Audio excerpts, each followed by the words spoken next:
Madame, Monsieur, bonjour et merci infiniment à vous de nous retrouver sur Equinox Télévision en ce jeudi 25 avril 2019. C'est la journée mondiale de lutte contre le paludisme. Cette maladie continue à tuer les Camerounais malgré toutes les campagnes qui sont mises en place pour lutter, pour contrer cette maladie. On voit très bien que ça ne marche pas.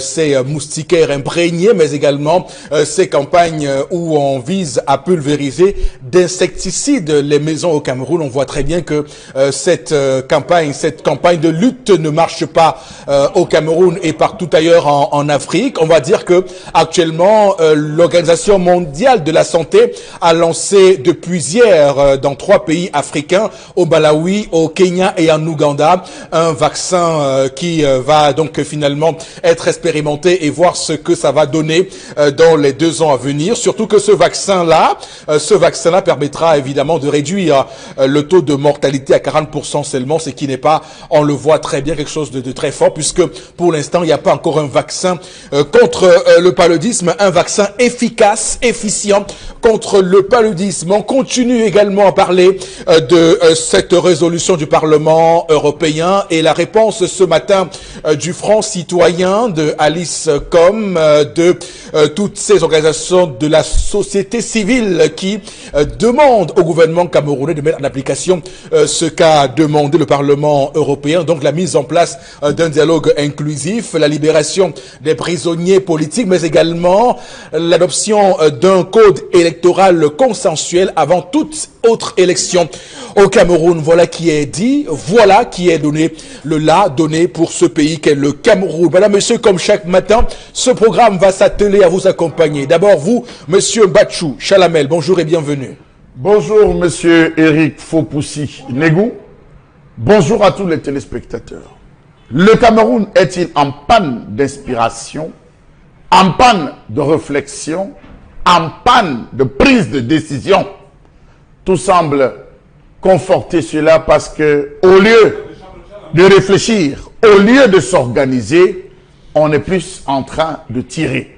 Tirer à boulet rouge sur les parlementaires de l'Union européenne, sur les eurodéputés. On tire sur eux au lieu de se poser la question de savoir comment résoudre la question du MRC qui est pendante, la question de Maurice Kamto, la question des sécessionnistes et peut-être la question du renouvellement de l'harmonie et la confiance qui devrait en principe exister entre l'État et le peuple. Bonjour. Voilà, Chalamel Batchou qu'on va retrouver tout à l'heure à 10h30 dans ce que nous appelons ici la colère de Chalamel. C'est une chronique pimentée aux allures, on va le dire, d'épices. Sur ce plateau, on utilise ce matin un langage bien gastro pour bien vous dire ce qui va se passer tout à l'heure. Également sur le plateau ce matin, vous, Florazé, bonjour et bienvenue. Bonjour Eric Fopoussi, merci. Bonjour à vous sur le plateau, bonjour à nos millions de téléspectateurs. Moi j'ai eu très mal, il y a une certaine association franco-africaine au Cameroun depuis quelques jours qui a été très bien accueillie et qui nous dit avoir pour objectif de vendre ou bien de faire la promotion de nos produits agroalimentaires made in Cameroun, bien sûr. Moi, j'ai très mal parce que nous avons nos ONG ici, nous avons nos propres plateformes qui font déjà ce travail, mais qui est encore de plus méconnu du public, qui n'est même pas pour la plupart accompagné par nos pouvoirs publics. Mais quand ça vient de l'extérieur, on vient booster, on vient nous montrer comment on peut nous proposer quelques petites résolutions, des mesures pour mieux booster nos propres produits. Moi, ça me fait très mal. Dans le cas de la revue des réseaux sociaux, il faut pousser, on va revenir sur les attaques de Boko Haram et puis de cette réaction du chef de l'État qui a encore fait un autre tweet et qui accompagne également les familles désœuvrées. On en parle, on revient sur les réactions de nos chers internautes. D'autres informations en complément pour ce jeudi, Eric Fopoussi. Ah oui, d'ailleurs on l'a remarqué, ce tweet du président de la République et beaucoup d'ailleurs, l'ont félicité pour cela et certains Camerounais aimeraient que le président puisse renouveler cette expérience de tweet, de compassion à l'égard de Camerounais et que régulièrement il fasse des tweets pour voilà montrer sa compassion, sa solidarité à l'encontre des problèmes que vivent les Camerounais, que de parfois tweeter pour tout et n'importe quoi pour des pays qui n'ont rien à voir avec le Cameroun et pour des situations qui, au sens même du mort kilométrique, restent une incompréhension. Donc voilà, félicitations Monsieur le Président pour cette tweet. On a reçu ce tweet, il y a beaucoup de plaisir hier aussi. Merci Florazé. Également sur le plateau ce matin, vous, Bombok Bengan, bonjour et bienvenue. Bonjour Monsieur Fopossi Negou, bonjour à vous chers téléspectateurs. Les groupes d'autodéfense commencent à naître à Bamenda. Mais sauf que les pouvoirs publics redoutent de ces groupes-là. Que redoutent les pouvoirs publics qui ont plutôt contribué ont encadré les mêmes groupes d'autodéfense à l'extrême nord. Pourquoi le cas des groupes d'autodéfense à Bamenda n'est-il et pose problème? Question. Très bien. On va surtout à votre suite, Bombok Bengan, avoir une pensée pour ce gendarme camerounais dont les images pleuvent dans nos smartphones, décapités, découpés. Alors ça c'est inhumain ça et on ne peut que le condamner sur ce plateau ce matin, madame, monsieur, parce que ce n'est pas cette image du Cameroun que nous voulons, ce n'est pas cette image du Cameroun que nous voulons pour tous ceux qui sont les amis du Cameroun et qui découvrent ces images-là. On ne peut pas admettre que l'on puisse faire cela à des Camerounais qui ont des familles et qui ont décidé de défendre le drapeau national et qui donc en raison de cela subissent ces représailles. Alors on va démarrer l'émission de ce matin. Je tiens d'abord à vous dire que l'histoire qu'on va compter ce matin était en concurrence avec l'histoire d'hier. On a dû trancher sur le gris hier pour passer l'histoire d'hier, mais celle de ce matin est tout aussi, on va dire, croustillante que celle d'hier. Donc on aura l'occasion évidemment d'en parler tout à l'heure avec vous. Karine Santia, bonjour et bienvenue. Bonjour Eric Fopossi, bonjour aux téléspectateurs. C'est le cœur meurtri que Anatole vous souligne son problème ce matin parce que Anatole, il est marié depuis 8 ans à Janine et ils vivent leur amour de manière avec des hauts et des bas comme tout le monde. Ils appartiennent à une église de réveil, ils appartenaient à une église de réveil à la base. Alors Anatole a longtemps cherché le travail et il n'a pas pu avoir gain de cause dans son église d'appartenance.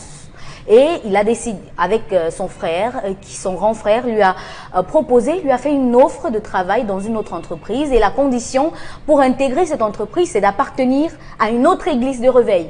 Et c'est ce qui s'est passé. Anatole alors a été converti à C'est une secte quoi. A été converti à cette nouvelle église-là et il travaille normalement. Maintenant, dans son couple, Anatole veut il aimerait que sa femme le joigne dans cette nouvelle congrégation. Nouvelle église de réveil. Congrégation, j'aimerais dire comme ça. Janine ne souhaite pas le faire. Anatole le dit pourquoi. Anatole le dit pourquoi? Parce que dans son couple, ça bat de l'aile. Ça bat de l'aile parce que il a constaté que sa femme est devenue bizarre, elle est réticente. À chaque fois que Anatole éprouve du désir d'être avec sa femme, nuitamment, et sa femme lui dit non, elle est en train de jeûner, non, elle a une neuvaine de prière, non, elle accompagne une sœur de l'église dans une neuvaine, ainsi de suite. Du coup, elle n'arrive pas à répondre de son devoir conjugal. Et Anatole lui dit, et puis quand elle en a besoin, elle a besoin de lui. Anatole lui dit, il n'est pas prêt, il n'est pas disposé à ça, il n'en a pas envie, en fait. Donc, ça va coup-ci, coup-ça dans le couple. Et Anatole nous dit, il veut que sa femme arrête cette église, il veut que ses enfants arrêtent cette église pour le joindre lui dans son église à lui, parce qu'il ne peut pas continuer dans cette situation où à chaque fois qu'il veut parler à sa femme, non, j'ai une prière, à chaque fois qu'il veut parler à sa femme, non, je jeûne, à chaque fois qu'il veut parler à sa femme. Le pasteur a dit que il a maintes fois rencontré le pasteur pour lui dire non, il ne veut pas que sa femme vive comme ça, parce que non, c'est la foi, il ne faut pas que tu empêches ta femme de vivre pleinement la foi et tout.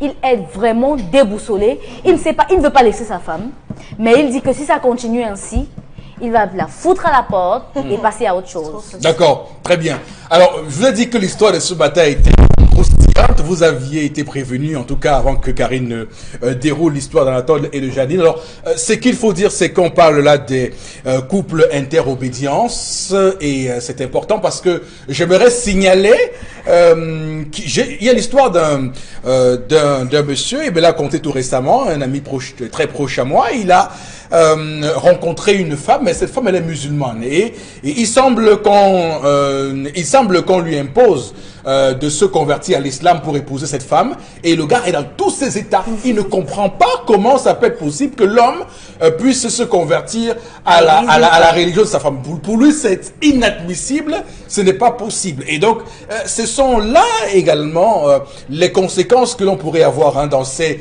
croyances, dans ces foi multiformes, dans la liberté qu'on a, la liberté de culte.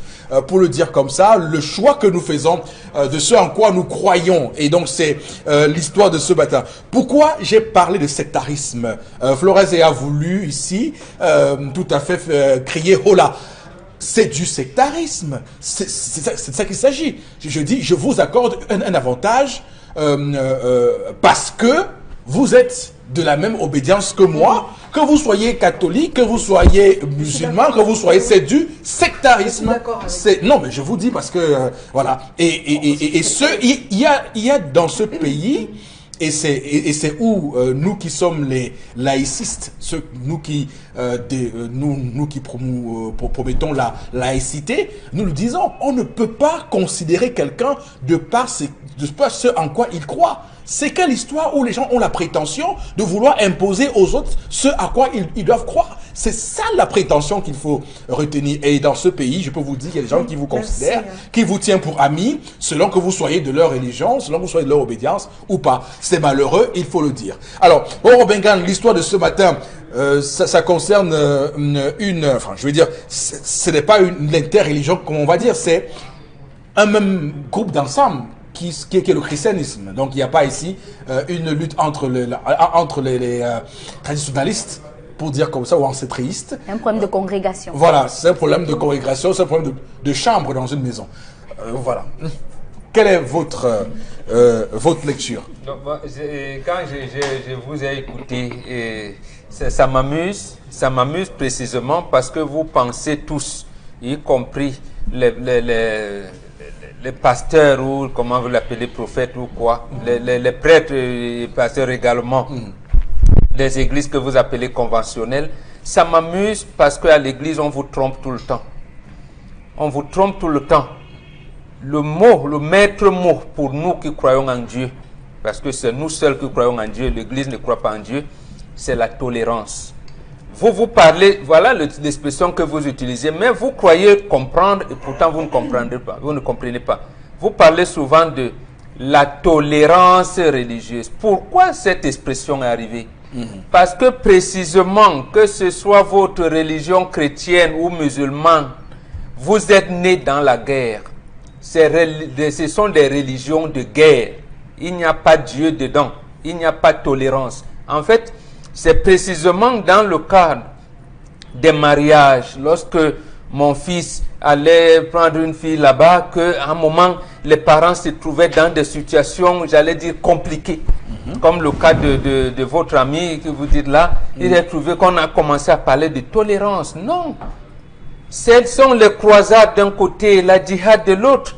Il n'y a pas. Même, sauf que là, on est dans un cadre global qui ne s'oppose pas forcément à ce que est la tradition et les croyances, la spiritualité africaine. Ce que je veux dire, c'est que, quel que soit ce en quoi on croit, doit-on embarquer les nôtres dans une forme de dictature? Il n'y a que l'Afrique, la religion africaine, qui est, j'allais dire, ouverte aux autres, qui est amour. Je vous dis, il n'y a que la religion africaine qui est amour. Les autres religions, c'est la guerre. Le protestantisme est né comment? Dans la guerre. Cromwell. Voilà. L'islam est né comment? Dans la guerre. Dans la guerre. Donc, en fait, c'est la continuation de cela. Alors, sinon, vous ne pouvez comprendre autrement le fait que vous dites que Jésus, une semaine avant de mourir, il dit quoi? Soyez un, comme le Père et moi, nous sommes un. Et il y a combien d'églises de dites de Christ aujourd'hui? Il y en a au moins 1 million. Donc c'est l'intolérance. Ces milieux sont des milieux d'intolérance. D'intolérance. Pourquoi? Parce que c'est la guerre tous les jours. Même ce que vous entendez là, Israël, Palestine, la guerre du pétrole, ce sont des guerres de religion. Il n'y a que l'Afrique qui les a acceptées. Même, je vais vous prendre un cas. Sundiata, vous avez entendu parler de Sundiata. Il a légalisé l'islam en 1236. Et dans ce cas, il a le chef d'état-major de son armée, il s'appelait Tiramakan. Il dit non, lui, il ne va pas à l'islam. Et un autre général, son adjoint, s'appelle Fakoli. Ils disent qu'ils ne vont pas à l'islam. Mais parce que lui, Sundiata, dans une espèce de... Parce qu'il est africain, il s'est dit, comment ça va se faire? Il laisse les deux généraux vont créer ce que vous appelez aujourd'hui l'animisme. C'est comme ça qu'est né ce terme. Alors que c'est eux qui croient en Dieu, mais on les traite d'animistes. Ils créent donc, je veux dire la scission, ils s'en vont directement en 1240. Donc, or, l'islam est entré en Afrique en l'an 1010. Et c'est d'ailleurs eux qui ont commencé leur djihad, l'esclavage que vous entendez là. Ils ont précédé, et le pape est venu après eux. Donc, ces religions, c'est l'intolérance. Donc, ici, la seule chose pour terminer, je voudrais dire à ma fille que, en fait, regardez le comportement de celui qui trouve du travail à votre mari et le comportement de votre mari. En fait, il n'y a rien de spiritualité. Comme c'est le pain quotidien, apparemment, c'est ce que Dieu de ces églises-là a dit. Cherchez le pain quotidien. Tu mourras là. On retrouve ton mari dans son obédience. Il a déjà le pain quotidien. Maintenant, l'autre pain, là, le paradis qui n'existe pas, vous allez voir avec les pétitions. Sinon, le couple risque de se disloquer pour rien. Oui, mais au final, et dans vos propos de fin, on voit très bien qu'il y a une volonté d'ameuter les gens, d'appâter les gens par cette affaire, cet appât qu'est le pain quotidien, qu'est le travail. Donc on fait miroiter de belles choses pour vous attirer dans ces sectes ou dans ces congrégations, parce que c'est du sectarisme. Mais c'est comme ça que toutes ces églises la vivent. C'est ça qui a amené le prêtre Jean-Marc Ella à écrire en 86 le livre Le cri de l'homme africain. C'est-à-dire le maître mot c'est quoi? Comment dire la messe ou le culte lorsque les gens ont faim? Comment parler de la promesse? Ou alors, quelle est l'expression que vous utilisez quand on vous dit souvent l'exode, lorsque le peuple juif quitte l'Égypte? Quel message d'espérance annoncer lorsque les gens ont faim? Or, ces messages-là à l'Église, ça vous renvoie à ce que vous appelez les classes sociales, le niveau de vie. Alors que l'Afrique ne connaît pas le style de niveau de vie. Nous avons la qualité de la vie. C'est-à-dire, je peux avoir mes 4 femmes, mes plantations et tout. Je n'ai pas besoin d'un compte bancaire. Je vis, je sais que les gens, à un moment, viennent chez moi, ils doivent dire, je mets la banane là, tout le monde mange, je passe. C'est la qualité de la vie. Mais vous êtes au niveau des niveaux de vie. Et il y a une forme d'individualisme qui sous-tend... et même ici, vous avez parlé, vous entendez souvent dialogue interreligieux. Mais pourquoi les gens, tout le monde qui croit en Dieu, vont maintenant procéder à des conventions spéciales pour se parler. Pour se parler. Or, il n'y a que nous, Africains, qui les avons acceptés comme ça, parce que précisément, nous qui sommes en Dieu, et ça date depuis Moïse. Bon, vous avez réussi à faire de ce débat un autre débat. Tout à fait. Alors, Chalamel, est-ce que l'histoire de ce matin nous révèle la difficulté qu'ont certains couples de vivre ensemble lorsque ils ne vont pas à la même église? Monsieur Eric Fopoussi, de la nature de l'existence même de l'homme, l'homme est celui qui souffre le plus dans le mariage. Et ça, c'est vrai aussi. L'homme est celui qui souffre, qui est martyrisé dans le mariage. Ce n'est pas la femme. La femme donne l'impression d'être opprimée. Ce n'est une impression. La preuve, on l'a vu dans les séries d'Onchama, Oncle Onchama, où Sa femme l'insulte, elle l'insulte. Dès que les voisins arrivent, elle commence à pleurer. On dit que, mais voisin, tu as fait quoi comme ça? Il dit, je ne l'ai pas touché. Elle pleure donc quoi? Quand elle voit, elle lui fait comme ça, tu vas voir. Ça, vous ne pouvez pas échapper. Quand la femme fait ça, fuyez. Donc, monsieur, il faut pousser. Existe-t-il, ou alors, est-ce que le mariage est universel? Je vous dis non. Ça, c'est ce que l'église et les gens de Floras veulent nous faire croire. Le mariage est universel. Le mariage n'est pas universel. Chaque foyer a sa définition du mariage. Il y a des mariages où, pour vivre avec ton mari, tu dois fumer comme lui. Il fume, tu fumes. Il y a des mariages où tu entres, ton mari boit, tu bois. La preuve, on les voit sortir ensemble, on les voit rentrer ensemble. Chaque mariage, il n'y a pas d'universalité. La preuve, vous voyez un homme qui a pris une femme blanche. Il vit avec la femme blanche. Un jour, il dit à la femme blanche que je vais manger le kochap. Le jour-là, il dit que kochap, c'est quoi? Il dit, j'arrive. Il va chercher son kochap. Donc, monsieur, il faut pousser. Le mariage est particulier. Ça, c'est le premier point. Chez les Bantous, la femme suit son mari. Ah oui. Chez les Bantous, la femme suit son mari. Je ne salue plus tel. Madame, vous ne le saluez plus. Vous ne la saluez, personne ne dort ce jour-là dans la maison. On veille jusqu'au matin. Ah oui, c'est le problème. Oui. Donc, monsieur, il faut que si je change d'église, vous changerez avec moi. Elle doit être exécutée sans hésitation ni murmure. Je n'ai pas appris dans cette église. J'ai vu ce que tu n'as pas vu. On change d'église. On change. La discussion, c'est après, monsieur, il faut pousser. Vous, tu restes là-bas, c'est que tu es en train de même manquer de respect. Par conséquent, prends les sanctions qui s'opposent. Donc, une fois qu'on a dit ça, on va sur le deuxième point, la consommation du mariage. Parfois, il faut entrer dans un taxi pour écouter des choses. Vraiment, mon mari, d'abord, je l'aime beaucoup parce que lui, il peut faire 2 à 3 fois ou une fois le mois, 1 ou 2 fois. C'est pas un banton. Non, c'est pas un banton, monsieur, il faut pousser. Vous avez vraiment, moi, mon mari, il me nuit toutes les nuits. Il m'empêche de dormir. Il me met 5 heures, je dois être encore debout. Vous vous mariez pourquoi? Consommer. On dote même quoi? On dote quoi? Merci beaucoup. On dote quoi? C'est ça qu'on dote. C'est ça la dot. La femme dit, l'homme dit à sa femme, chérie, j'ai besoin de toi. Elle dit, je fais la neuvaine. On va gâter la neuvaine là. Vous blaguez. Donc, monsieur, il faut pousser. Voilà, on gâte la neuvaine là. Oui. Peut-être pas ça, mais le problème que je vais faire, tu vas gâter la neuvaine là. Monsieur, il faut pousser. Attends, respectez vos maris, respectez le sens, parce que chaque mariage, je vous l'ai dit, a ses objectifs, a ses buts, chaque mariage a ses principes. Vous avez des hommes qui ne peuvent pas sortir de chez eux sans faire l'amour. Vous avez des gens qui ne peuvent pas dormir sans faire l'amour. Oui, il faut le savoir, monsieur. Il faut vous devez vous y plier. C'est votre mari. Malgré tout, vous êtes non, monsieur, il faut pousser. Vous n'êtes pas malade. Il n'y a pas de maladie dans ça. Non. C'est un principe clair.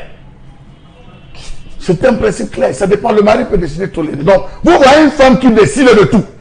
Elle décide que je reste, elle ne part pas. Elle décide de quand il faudra entretenir des rapports avec son mari. Donc, c'est le jour où l'homme rentre fatigué, épuisé, qu'elle dit, puisque la femme vous connaît. Elle vous connaît très bien ce que si le gars, si tu veux, tu m'as demandé pour demander, mais c'est qu'il ne va pas là. Elle vient dire que c'est. On dit quoi alors? Aujourd'hui, là, c'est bon, je ne prie pas.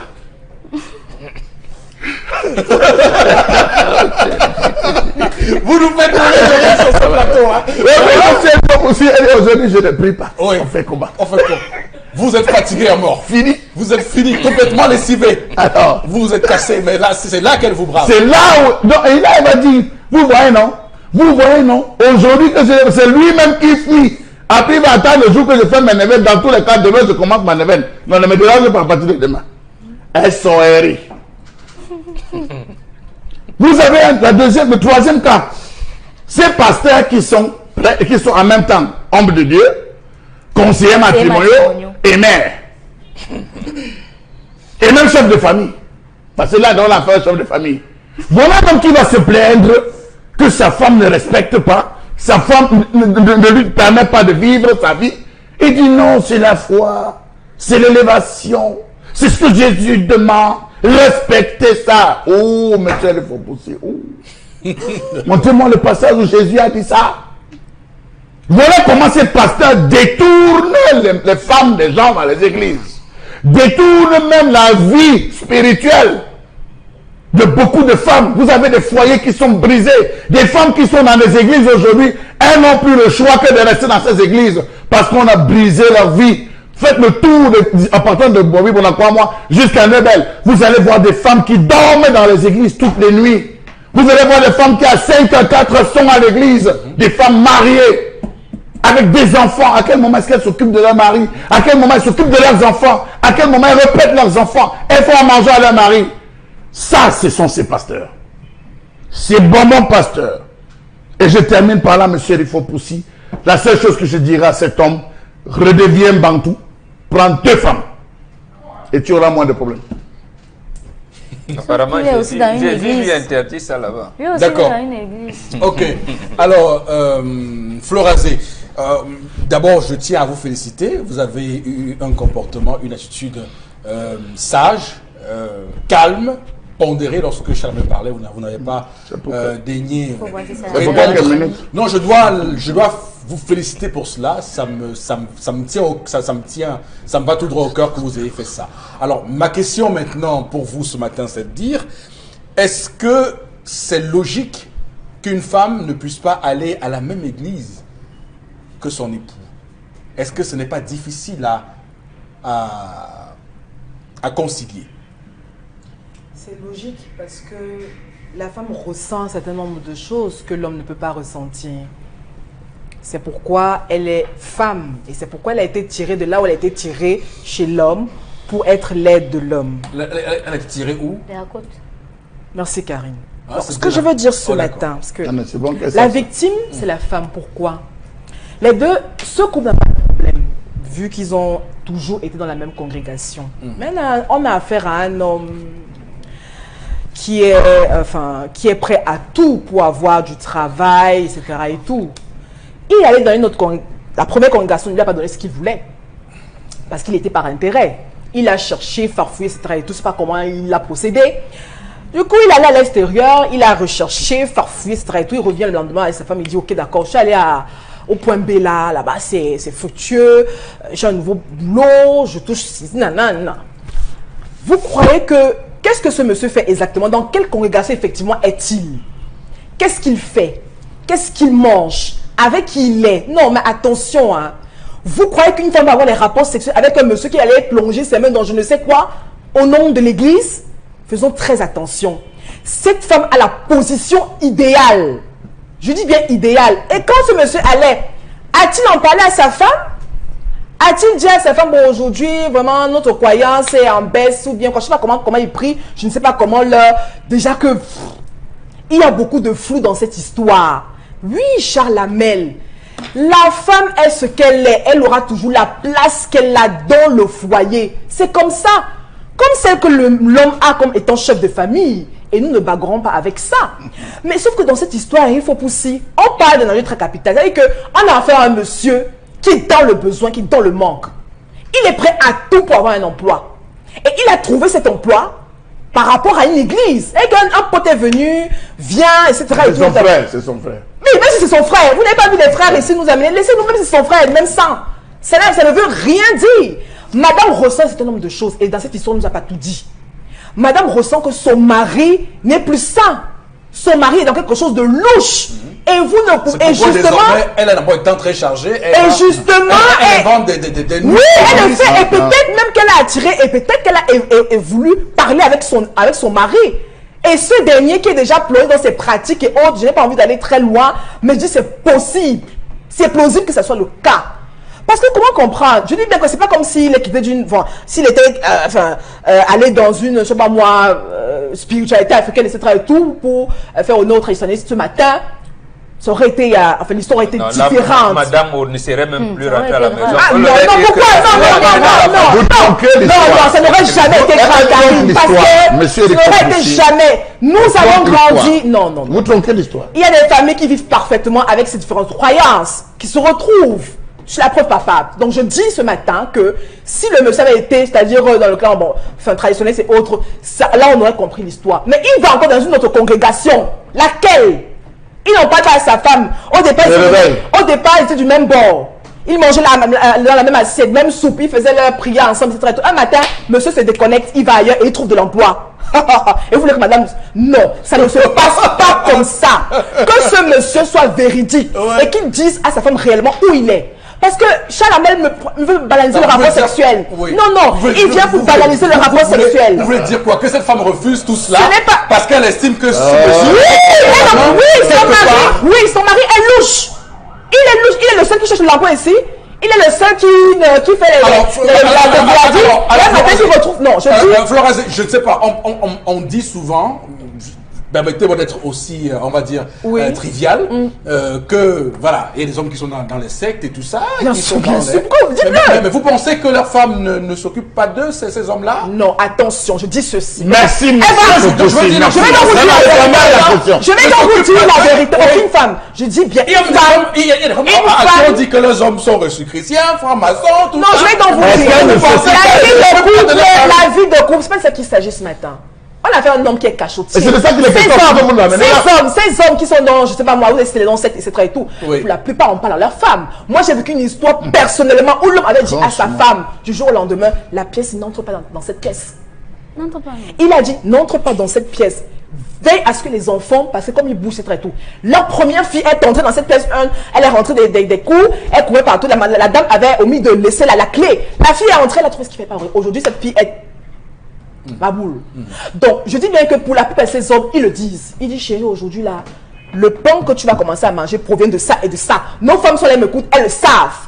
Alors, quand un homme joue dans le cacheté et tout, madame qui ressent ces choses, parce que monsieur n'est plus free dans le dialogue, il est suspect, etc. et tout, vous voulez que cette dernière ait des rapports sexuels parce qu'elle est épouse, arrêtons ça.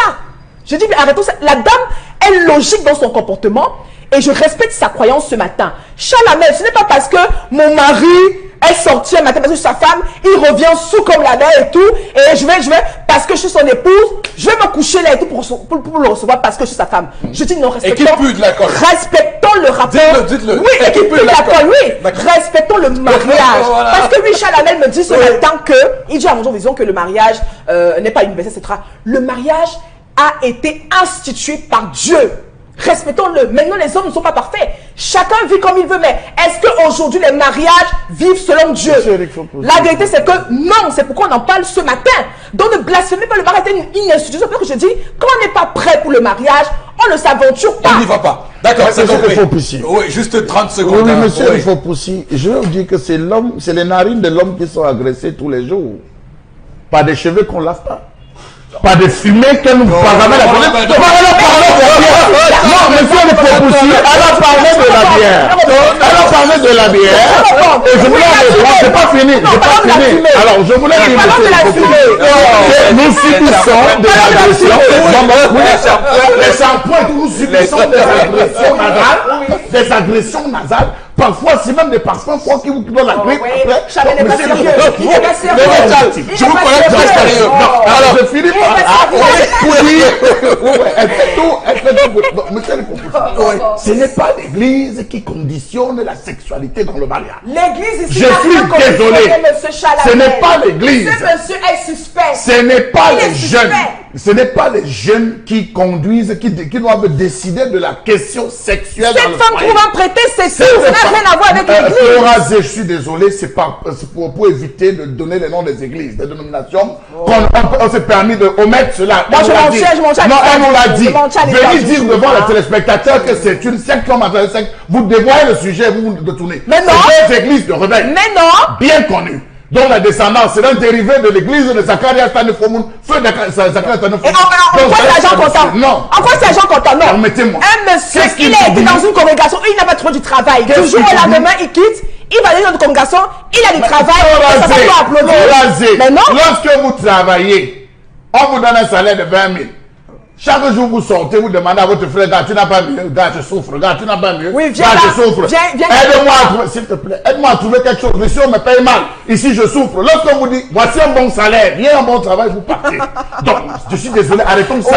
Que vous soyez chrétien ou pas, ça arrive. Donc, cet homme, Dites ce matin. cet homme Contredire Charles Hamel. avait un souci, donner une meilleure qualité de vie à sa femme, à sa famille, à ses enfants. Il estimait qu'il souffrait.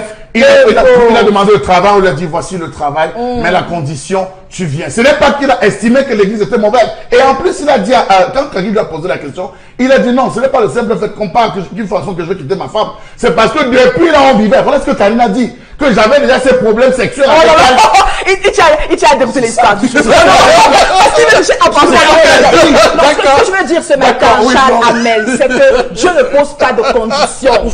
Dieu ne pose pas de conditions. D'accord. Non, je veux dire non. Parce qu'il dit par rapport au travail. La première condition de Dieu, dans mon église pour avoir du travail. Si tu ne suis pas Dieu, tu pars au paradis. C'est la première condition. Non, Charles Hamel. Si tu ne suis pas Dieu, tu pars au paradis. Viens pour avoir du boulot, viens dans mon église. C'est pernicieux ça. D'accord, merci. Vous voulez que madame Florazé, Karine n'a pas encore parlé. Hein? Oui, mais c'est Charles Hamel. Vous êtes conscient. Charles Hamel et Florazé, Karine n'a pas parlé. Je parle plus depuis. Non, mais je vous dis que Karine n'a pas parlé depuis. Ok, Karine, allez-y. Bah, moi, j'observe déjà que nous sommes dans un couple d'extrémistes. Donc, c'est tout sauf un couple. Ils ne partagent rien. Non, non, ce sont les églises qui sont extrémistes. J'ai dit, ils sont extrémistes. Le monsieur appartient à... Les églises. Bon, vous ne pouvez pas la partie politique.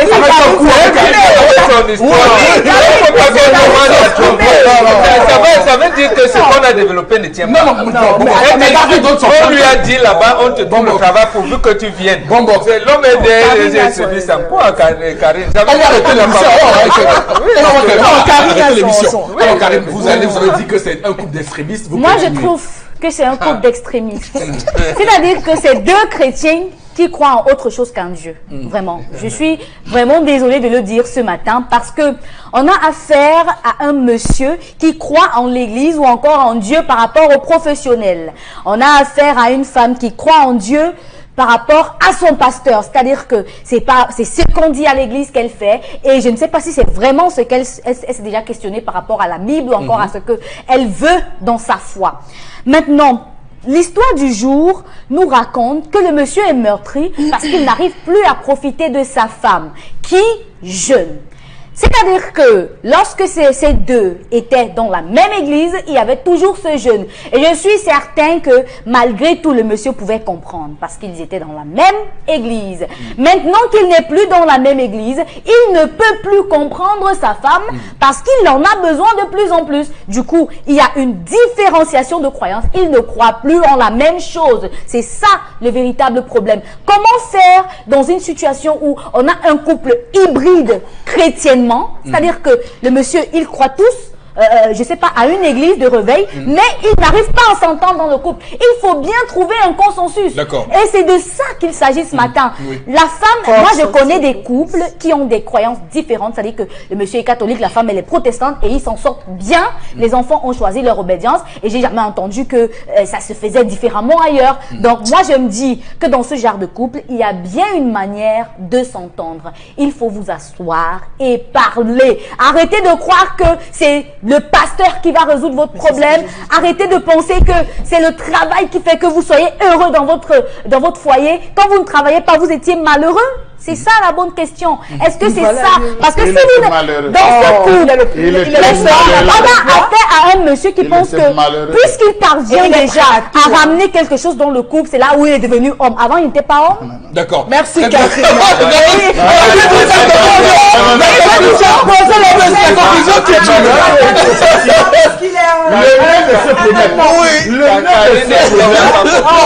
Le nez de ce problème, allez-y. Le nez de ce problème, c'est le sexe. C'est une femme, c'est un monsieur qui ne consomme pas le mariage. D'accord. C'est le nœud de ce problème. Ok, c'est compris. Mais comme elles sont champions, nous ont amené dans c'est la fête, c'est le travail. Avant, il n'était pas. L'homme se plaint. Oui. Et je vous dis, il est martyrisé. Imaginez un homme. Vous avez, oh là là, Charles, vous avez parlé, on a compris. Alors, Karine, bravo pour la phrase qui tue. On va lire quelques messages avec vous, Florazé, je vous en prie. Allez-y. C'est désolant qu'un homme se plaigne pour si peu. Est-ce à dire qu'il prostituerait sa famille de congrégation en congrégation chaque fois que ballotera ses intérêts Très bonne question. Comment s'appelle la personne? Qu'il se refasse psychologiquement, sinon il finira comme un inadapté social. C'est Anselme qui C'est représente. tout le monde qui doit se faire psychologiquement. L'église, Bon, c'est qui? Non, l'église. Bon, c'est compris. Les deux sont à l'église. Les deux sont à l'église. Sortez de là, vous allez retrouver. Ok, allez-y. L'église est devenue un marché, donc il n'y a que des inconscients qui n'ont pas encore compris. Voilà. Autre réaction ce matin, Dipson à Paris, le mariage est une chaîne de cocu, nous dit-il, sur laquelle s'ajoute une maille, un autre maillon. Alors je suis autre message ce matin. Alors, beaucoup d'églises gâtent les couples de nos jours. C'est Danny dans le sable qui réagit ce matin. Comment on va éviter la prostate? D'accord. Vous suivez ce qu'on dit là? Allez-y. Ne vous sentez pas interpellé à chaque fois. Non, je cherche... Oui, mais attention, lisez les messages sur le radio. Je lis les messages. Mais c'est votre rôle, attention. C'est grave. Si la nouvelle église de ce monsieur est une bonne église, je ne vois pas en quoi sa femme ne devrait pas le suivre. C'est à la femme de suivre son mari. Il n'y a pas de demi-mesure. Voilà. Autre réaction ce matin, de ne pas appeler. Voilà. Autre réaction. Une dernière. Je pense que nous sommes en Afrique. Si un homme est dans une église, la femme doit forcément le suivre, vu que le mariage, ce n'est pas seulement pour le meilleur, mais aussi pour le pire. Merci. Merci. Vous ne commentez pas, s'il vous plaît. Vous ne commentez pas. Merci beaucoup. Monsieur Fopousi, je continue. Voilà, ça va. C'est terminé. Le pire, c'est s'il est dans une secte autre, on le suit. D'accord, merci. On va s'arrêter là pour ce matin. L'histoire du jour, c'est terminé. On va tout de suite prendre la colère éponyme de Charlamel Bachou. À tout de suite.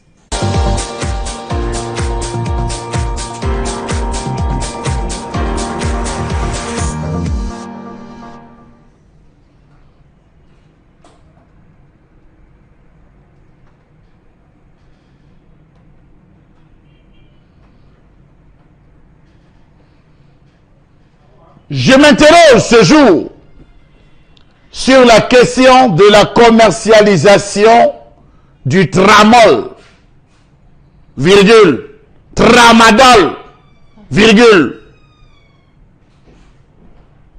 dans ce pays. Point. Nous sommes à quelques jours et quelques semaines seulement où le Cameroun a vibré au rythme des poignards, des assassinats, des agressions au compte du tramadol. Le comprimé de l'arrogance et de l'impertinence.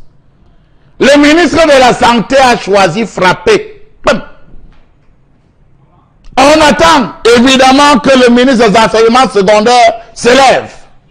La rentrée scolaire a démarré, que depuis peu, on se plaint encore du phénomène tramol, tramadol, dont les positions, les voici. Comment comprendre que le tramol soit omniprésent dans les trottoirs, marchés, voire enceintes des établissements scolaires et universités du pays? Le langage est codé pour s'en procurer et les vendeurs maîtrisent bien les clients consommateurs. Gars, donne-moi le gué. Donne-moi le DAC, le NTA, le NJAP ou le TRA. Voilà les expressions. Au nord, on parle de demi-journée ou journée entière pour ce qui est des quantités requises par un demandeur. À quel moment seulement le Comité national de lutte contre la drogue s'est-il levé pour mener des campagnes dans nos rues, dans nos marchés, dans nos établissements scolaires? À quel moment compte-t-on lancer cette forte répression sur la commercialisation d'un produit tel le tramol? Parce qu'à ce jour, ça se propose désormais à qui veux-tu. Savez-vous que la quasi-totalité des jeunes Camerounais consomment désormais ça? Élèves, étudiants, vendeurs à la sauvette, Bayam Selam, Ben Sikiner, chauffeurs de taxi, chauffeurs grumiers, conducteurs de poids lourds, prostituées, fils de riches, chanteurs, musiciens, hommes en tenue, tous additifs au tramol. Je ne parle pas de drogue, même si c'est une drogue, mais je parle de tramol. Désormais, tous veulent goûter au tramol. On dirait qu'on a fait une publicité sur ce produit. On dit qu'il rend courageux, fort, endurant, bagarreur, fougueux, brutal au-delà de l'animalité. Et oui, savez-vous que le Grand Nord, à ce jour, est pollué par ce stupéfiant que les jeunes consomment sans management? Savez-vous que le Cameroun est à ce jour devenu la plaque tournante de distribution de ces médicaments, dit-on, fabriqués en Inde?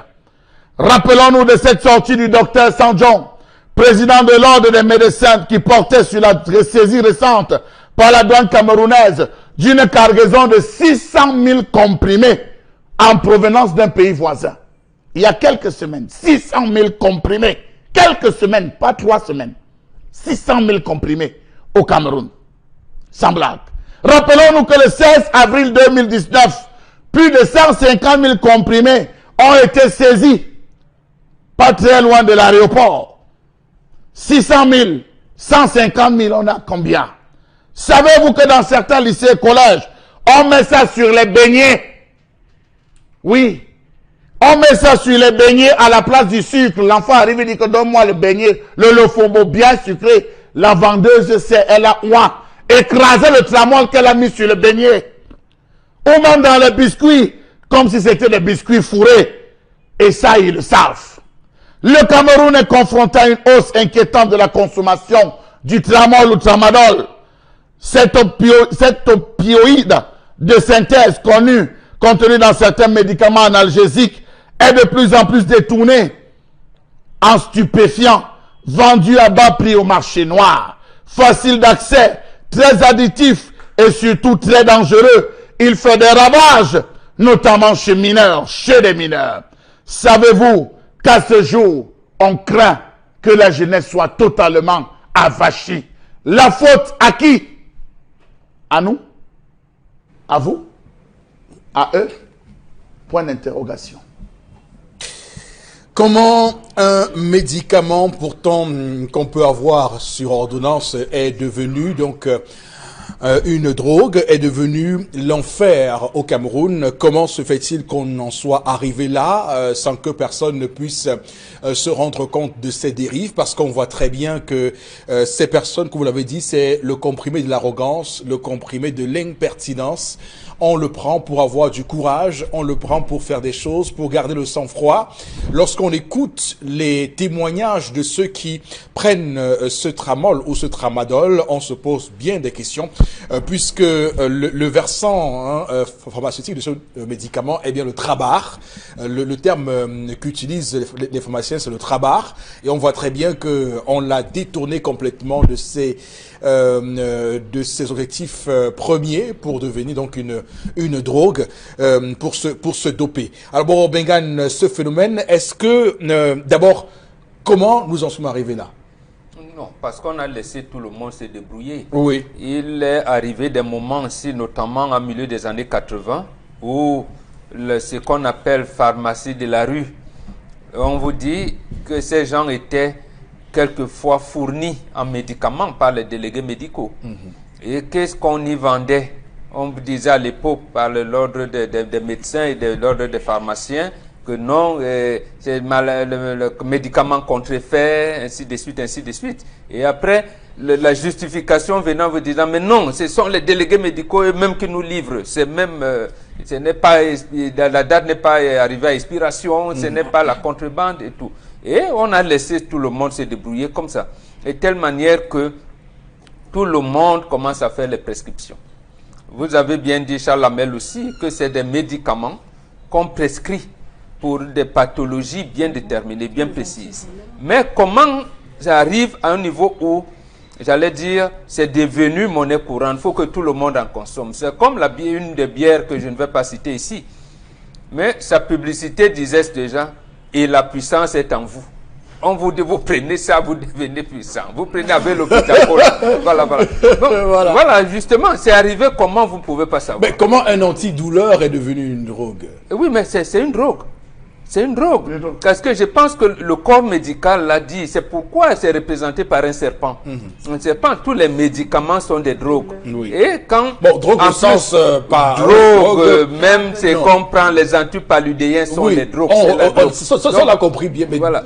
Drogue au sens du dopage, au sens de nuire à sa santé, bien sûr. Non, en fait, je vais dire, puisqu'il y a une prescription médicale par rapport à une certaine pathologie, on vous dit un matin, un soir, après repas, ainsi de suite, ainsi de suite. Et on avait constaté que les patients qui avaient ces pathologies-là étaient devenus résistants. Et de bouche à oreille, c'est arrivé notamment avec certains gars qui fréquentent certains milieux, bon, je ne vais pas dire des malfrats, qui pouvaient comment rester éveillés. Pendant un moment, on veut dire, non, si vous prenez ça, vous mélangez, si vous prenez ça, vous mélangez. Mais vous avez des mototaximans qui vous révèlent qu'ils prennent le tramol pour garder la force sur nos routes qui ne sont pas de bonne qualité, que ça leur donne la force de tenir toute une journée sur la moto. Non mais, quand même, on est clairement dans le monde de l'irréel, ça. Oui, c'est l'irréel. C'est le gouvernement que j'accuse à ce moment.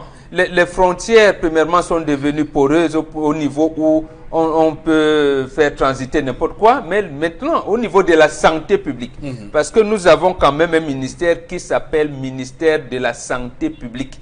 Ce n'est pas ministère de la santé, c'est ministère de la santé publique, parce que quand quelque chose arrive au niveau de la santé publique, il y a des brigades de contrôle au sein de ce ministère-là qui devraient, j'allais dire, contrôler ce qui se passe en Europa, mais on ne contrôle rien.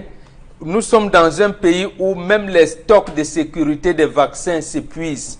D'accord, très bien. Alors, Karine, on va également prendre votre contribution sur cette question du tramol et du tramadol. Allez-y. Charles Amel a soulevé dans sa chronique l'arrestation récente de cette cargaison qui venait d'un pays voisin. Et je rappelle qu'en 2018, 900 000 comprimés de tramol ont aussi été attrapés à l'aéroport international de Douala venant d'un pays de l'Asie que je ne vais pas citer ici, que vous connaissez tous. Ça veut dire que notre pays est exposé. Je ne sais pas comment ça se passe. Quelqu'un a dit un jour que la douane camerounaise ne commence pas au Cameroun, ça commence aussi dans toutes les frontières, ou encore il y a l'ambassade partout. On devrait quand même savoir ce qui entre et savoir ce qui sort. Mais le plus important, c'est que dans un contexte socio-politique assez délicat comme le nôtre, marqué par des tensions et autres, ce médicament, cette drogue-là réussit quand même à infiltrer. Et ça devient plus grave parce que même les assaillants en utilisent pour pouvoir avoir la liberté de commettre leur forfait. Donc ça devient très compliqué de contrôler cela. D'accord. Mais quand ça vient quand même de l'aéroport, ça veut dire que quelqu'un a commandé. Et là, il ne veut pas trafiquer quand même. On a dit qu'en 2018, on a dit qu'on n'a pas retrouvé les personnes qui ont fait entrer les destinataires dans le fichier des voyageurs. La compagnie aérienne peut porter des bagages sans savoir le destinataire. Parce que justement... Non, ils ont caché. Voilà. La police n'a pas voulu. Aucune information en complément. Que vous vous retrouvez quand vous allez dans des quartiers comme, je vous le dis, les banlieues, comme Dakar et autres. Moi, pour avoir fait une campagne de sensibilisation sur les produits chimiques que les femmes essaient elles-mêmes de tourner et tout pour la peau, vous comprenez que c'est dans ces milieux où le tramadol et tout, tramol est vendu moins cher, comme des petits pains. C'est-à-dire que comme Karine, comme Karine aime le comprimé, c'est-à-dire que la boîte peut-être en elle-même peut avoir 100, c'est quand même 100 comprimés et tout, mais non, vous en détail, nos petits coins de Doctala et autres, disons-le, même dans les grands parties que l'on commercialise là comme des petits, c'est-à-dire que votre enfant de 6e, 5e, 4e, qui sait que quand il va prendre un petit comprimé, il sera très fort. Quand il va aller jouer son match de foot, il aura toute l'énergie possible. Lui, il ne voit pas l'effet négatif. Lui, il voit la force, il voit il va planer, etc. et tout. Et c'est ça, justement. Dans le monde moderne, je plane, c'est juste pour quelques minutes et tout. Et puis après, je redeviens homme. Donc, malheureusement...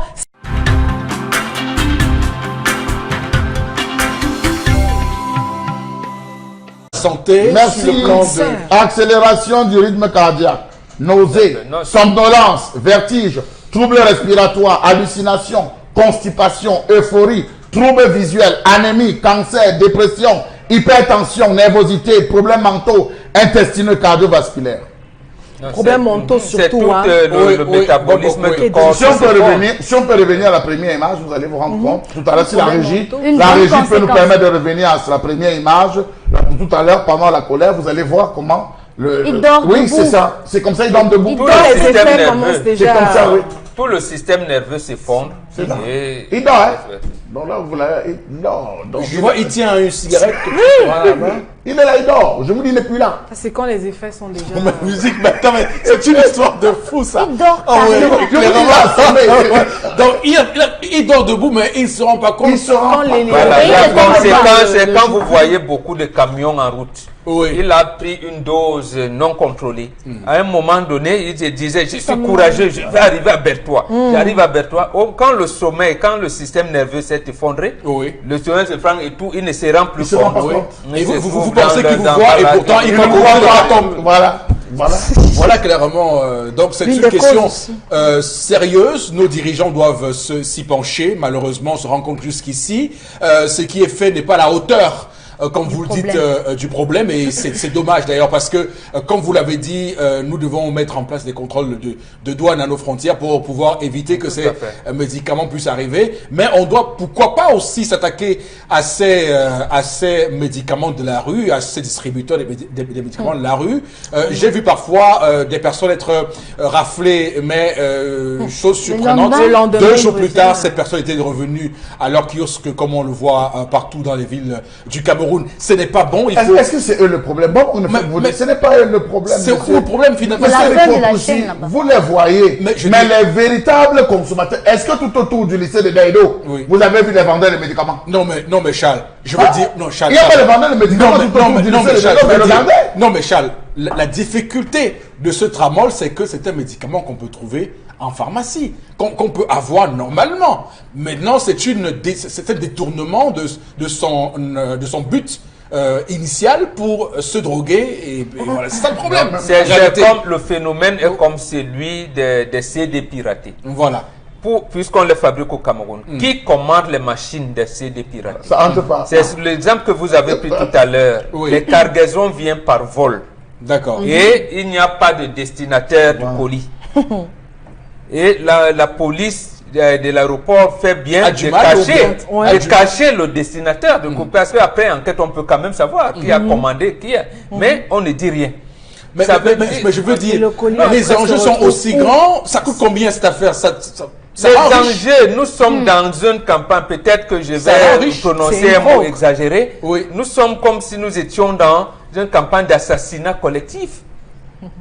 D'assassinat collectif. Vous ne pouvez pas avoir pris une cargaison de tramway comme ça à l'aéroport et le gouvernement ne prenne pas des mesures pour punir celui qui l'a commandé. Si ce n'est pas une firme pharmaceutique. Non, si c'est une firme pharmaceutique, alors D'accord. on le dise clairement. D'accord. Mais si ce n'est pas une firme pharmaceutique, pourquoi on cache? Pourquoi cacher? Pourquoi Voilà, cacher? oui, Puisqu'on pas a cacher. fait appeler la presse pour dire qu'avec le On a président 150 de l'ordre 000, des médecins, voilà, 150 000 voilà, il a comprimés. dit 150 000 comprimés, D'accord. docteur Sandjon, et là il parle, mais après, on est-ce voit. qu'il n'y a pas lieu également, en plus de cette campagne de répression, campagne répressive, de mener des campagnes de sensibilisation pour qu'on sache clairement que ces tramadol, ces tramol Les médecins, ont des conséquences irréparables. si pour la le corps campagne humain. de sensibilisation a été menée, mais j'allais dire, c'est pas, le message était passé de manière confidentielle. Oui. L'ordre des médecins et l'ordre des pharmaciens ont mené des campagnes. Timide, on va dire. Timide, justement, même Oui. puisque c'est pas leur Pas rôle. soutenu. C'est comme quand un médecin se retrouve dans son cabinet avec 2, 3, 4 patients qui ont les mêmes pathologies dues à... C'est les pas reins possible. foutus. Il revient, il saisit l'ordre des médecins qui interpelle le gouvernement et le gouvernement ne fait rien. Et à ce moment-là, ils n'ont pas la police, n'ont pas la gendarmerie, ils font quoi? D'accord. Et après, ceux qui vendent les médicaments au gazon vont dire, mais l'État nous a mis au chômage, nous, vous voulez qu'on se débrouille comment? Voilà. J'ai ma famille, il doit manger. Ok. Alors, Florazie, on va continuer à lire les messages avec vous. Je vous en prie, allez-y. Flaubert à la cité belle s'interroge, il dit, si cet homme arrivait à perdre encore son travail, restera-t-il dans cette église ou il cherchera encore mieux ailleurs? Autre réaction, faut faire... Je vous ai il dit faut de vous concentrer sensibiliser, au message. il faut sensibiliser les populations, Oui. mais tout part de la base, c'est-à-dire à l'entrée même de nos frontières, montrer plutôt à la population justement les séquelles qui a consommé cette drogue. C'est Eric Ambroise depuis Bonabéry qui réagit ce matin. Une autre réaction: Dieu a donné à tous chacun le libre arbitre. Ainsi, la femme doit obligatoirement suivre son mari. Elle n'est plus un être libre. Elle devient esclave de son mari. C'est Jaurès qui réagit. Qu'il laisse Dieu tranquille. Parce que Sarah... Vous vous inscrivez. Non, attends. Comment Sarah Oui. appelait Abraham? Il appelait mon Seigneur. Oh, mais il Attendez. C'est parce que c'est pas un exemple qu'on pourrait prendre. Je ne suis pas chrétien ou que vous voulez, mais je non, dis si, seulement monsieur, qu'il est dans Dieu. n'importe Qu'une femme quoi. appelle son mari mon Seigneur. Voilà, c'est alors là, comme ça que Sarah appelait on est Abraham. clairement dans autre chose. Monsieur Eric, Non, c'est pas autre chose. je connais des femmes qui appellent leur mari papa. Non, mais ça, c'est affectif. Oui, oui, Avec mon Non, Seigneur. mais, sauf que le ton avec C'est lequel africain, vous avez même. pris ça, c'est pour dire qu'elle a fait Flora étant a refusé tout à l'heure de prononcer un mot qui a été complété par son dia. La femme est sortie de la côte de l'homme. non, je n'ai pas refusé. Non, je voulais justement avoir votre Voilà. Ça veut confirmation. dire quoi donc? C'est l'homme qui a créé la femme. Encore que là, il faut remettre ça. Sous l'encadrement de Dieu. C'est Dieu. Non, Encore Respectons. que dit que la femme a été Monsieur créée. Eric Foucault. Non, Voilà, bon, donc, Monsieur Eric Foucault. C'est la Bible qui le dit. attention. Il y a pas de Non, c'est pas l'homme, c'est pas l'homme. C'est pas l'homme. Quand Dieu est venu, s'est rendu compte qu'Adam s'est caché, il lui a dit pourquoi te caches-tu? Qu'est-ce qu'il a répondu? La femme que tu m'as donnée. La femme, tu as dit à côté Et de tout ce moi, qu'on a trouvé, c'est la côte. Les pouvoirs publics doivent taper du Ok, poing sur la allez-y. table. Et Oui. avec cette affaire de tramol, on ne peut pas commercialiser un comprimé suffisamment négatif comme celui-là, que l'État ne fasse son travail de répression. C'est Martial Meké qui réagit depuis Niala, ici à D'accord. Douala. Voilà. Merci pour ces messages, mesdames, messieurs. Merci infiniment. À vous de nous rester fidèles sur Equinox. On va maintenant et à présent se retrouver clairement dans la revue des réseaux sociaux. Florazé, c'est vous qui nous y amenez. Oui, il faut pousser 3 informations pour l'heure. On reste dans les réseaux, sur les réseaux sociaux, justement, avec ce tout autre tweet, cette communication du chef de l'État par rapport aux attaques de Boko Haram. On est dans l'extrême nord. Le chef d'État donc adresse via Internet ses condoléances aux familles des victimes. Comme vous l'avez dit, ça a travaillé justement les réseaux sociaux. Je rappelle pour la journée d'hier qu'on a donc pu lire ce tweet, donc le président de la République, qui tweet en disant, je cite, suite aux dernières attaques perpétrées dans par le groupe terroriste Boko Haram dans l'extrême nord Cameroun, j'adresse mes sincères condoléances aux familles des victimes, mes vœux de prompt rétablissement aux blessés, ainsi que mes souhaits de réconfort aux sinistrés. Voilà, donc c'est quand même quelques phrases, bout de phrases ou ce tweet qui a rencontré certains Camerounais. Et puis rappelons que dans cette région aussi, les forces de défense et de sécurité affrontent, pour revenir sur le contexte, depuis 2014, justement le mouvement terroriste Boko Haram, Eric Fopoussi. Plutôt une belle sortie du chef de l'État aussi. Alors, oui, on va dire que les Camerounais n'étaient pas habitués à ces élans de compassion du chef de l'État, puisque les Camerounais l'ont souvent décrié à travers ces messages parfois étaient adressés à des pays comme la Mozambique, des pays comme le Pérou, des pays comme le Sri Lanka, des pays qui sont très très loin, qui sont très très loin de nous. Alors, ce qui est aussi intéressant de rappeler, c'est que dans le même temps, vous savez, lorsqu'il y a un phénomène sur le digital, les réseaux sociaux, ça prend l'ampleur. Et hier, quand ce tweet est arrivé, les gens ont essayé un tout petit peu de railler le chef de l'État camerounais en montrant qu'ils ont été bloqués par le compte Twitter du chef de l'État. D'ailleurs, il y a plusieurs captures d'écran montrant le compte Twitter du président camerounais qui bloquait des internautes. Bon, vous savez que j'ai tweeté parmi ceux qui pensaient qu'on devait bloquer ceux qui insultent ces faux profils, on doit les bloquer parce que parfois ils créent beaucoup de problèmes. Maintenant, il y a l'autre élément qui est arrivé, parce qu'il y a eu une offensive et une contre-offensive sur la toile hier. Il y a la photo de l'anniversaire de mariage du président camerounais et de son épouse Chantal Biya, qui a également abondamment été partagée sur la toile. Et il y a quelqu'un qui a eu la présence d'esprit d'aller sur cette photo-là et d'entourer le logo de France 24 sur une télévision qui était allumée à ce salon-là. Et les commentaires qui ont donc été écrits juste en bas de cette publication montraient que si justement le président camerounais envoie des tweets sur le Pérou, envoie des tweets sur le Sri Lanka, c'est qu'effectivement il est pas au courant peut-être de ce qui se passe au Cameroun, parce qu'il ne suit pas la télévision camerounaise pour se rendre compte de ce qui se passe au Cameroun. Vous voyez, il y a eu cette bataille digitale hier sur la toile, et ça montre quand même que les Camerounais sont demandeurs d'un président moderne, d'un président qui a son téléphone, qui tweet comme voilà.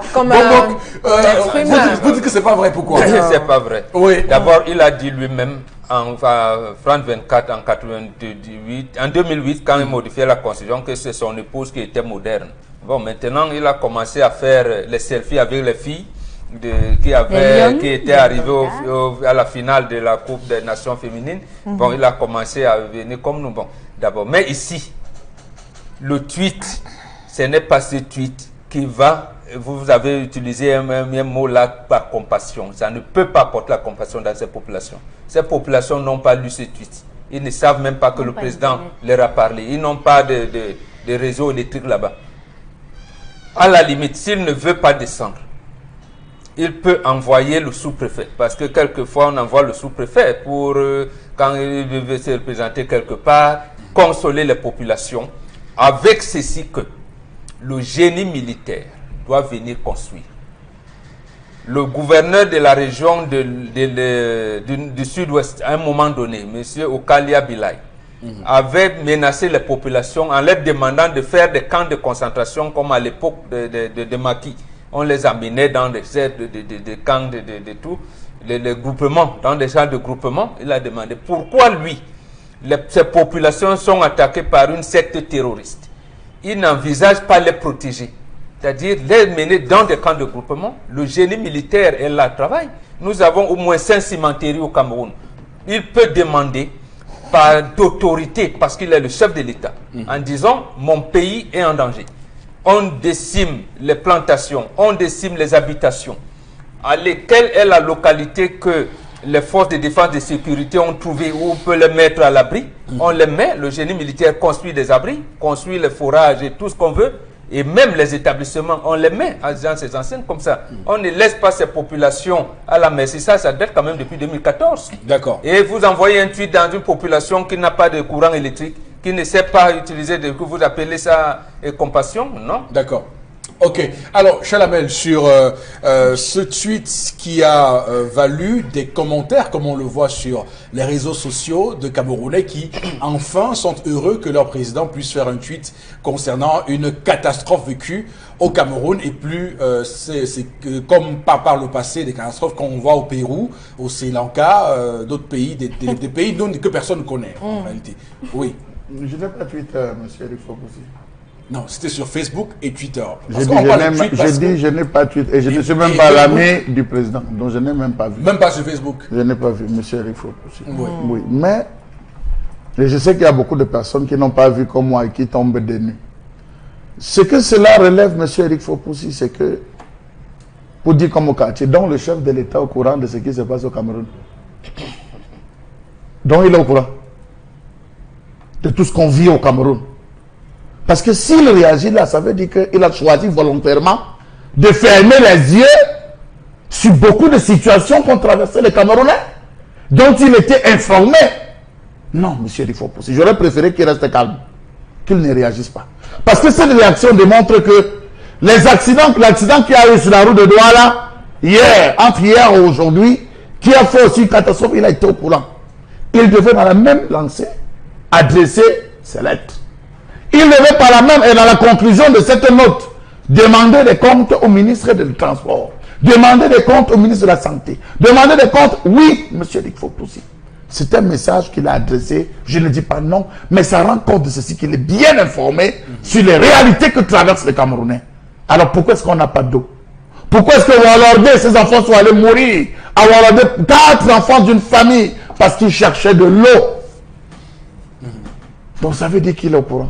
D'accord. Ça veut dire pour vous que parfois il est au courant. Je rappelle que lorsque d'autres dirigeants, quand vous allez sur le compte Twitter d'Emmanuel Macron ou de Trump par exemple, lorsqu'il fait des messages comme ça, il continue en disant j'ai instruit à tel ministre. C'est ce que je suis en train de dire, que ça devait être la conclusion. Voilà. Vous avez raison sur ce plan, la Chalamel. Alors Karine, vous aussi, on a un président devenu subitement compatissant via son compte Twitter bon. pour ce qui se passe, qui concerne ses compatriotes, et plus pour les Péruviens, les Sri Lankais. Le taux de pénétration d'Internet au Cameroun est de 21%.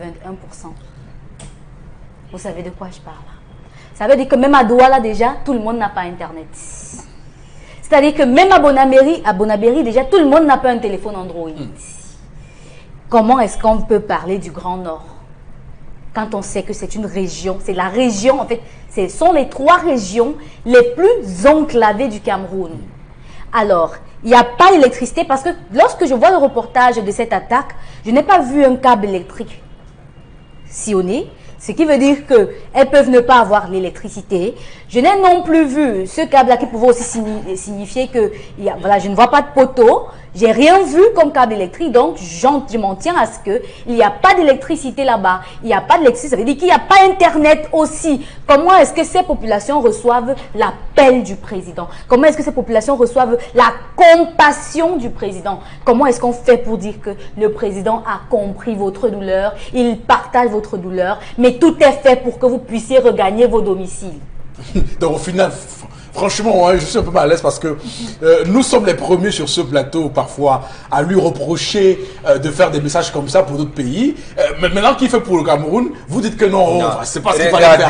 Mais finalement, qu'est-ce qu'on recherche finalement? Le président qui a commencé avec vos méthodes modèles, je pense que c'est le président américain Donald Trump. Donc avant lui, Obama aussi était très voilà, mais Trump vient et dit quoi? Oui. Je ne veux pas que les Mexicains viennent chez moi. La barrière là, on va construire. Oui. On va construire.